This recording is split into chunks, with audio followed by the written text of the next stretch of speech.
From railways and roads to agribusiness and energy, Tanzania is opening the door for investors.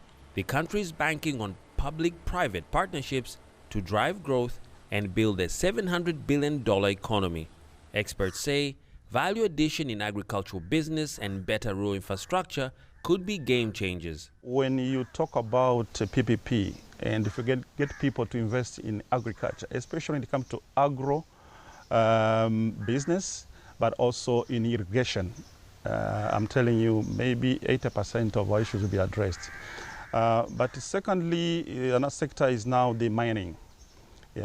Most of our mining are in the rural areas. So how do you transport the inputs, the machinery, but also the produce from those mining activities? According to World Bank figures, Tanzania's economy is currently valued at $85 billion. However, under its Vision 50 plan, the government hopes that it will be $700 billion by the middle of this century. Experts say private sector partnerships could help that target be reached. Because we constantly reinvent ourselves to stay relevant in the market. Naturally, the market pushes you to be that way.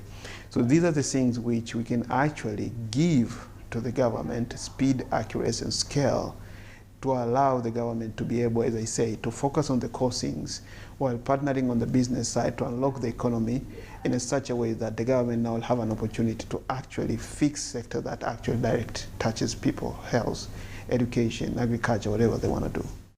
In 2023, Tanzania amended its Public-Private Partnership Act to encourage efficiency and incentivize strategic projects. The government is currently negotiating PPP agreements with power transmission companies and for a new standard gauge railway in its central corridor. For decades, Tanzania relied on aid and debt to drive development, but now the country is shifting, betting on private capital, local innovation, and strategic partnerships. Tanzania has recently signed PPP deals in hydropower and railway projects, but the race for private capital is regional, with neighboring Kenya, Uganda, and Rwanda also vying for investment. Poor contract negotiations and weak risk assessments could derail projects. Experts warn that without careful planning, PPPs may fail to deliver promised results. At the end of the day, these projects belong to the government to service its population, right? So we need competent people to do that.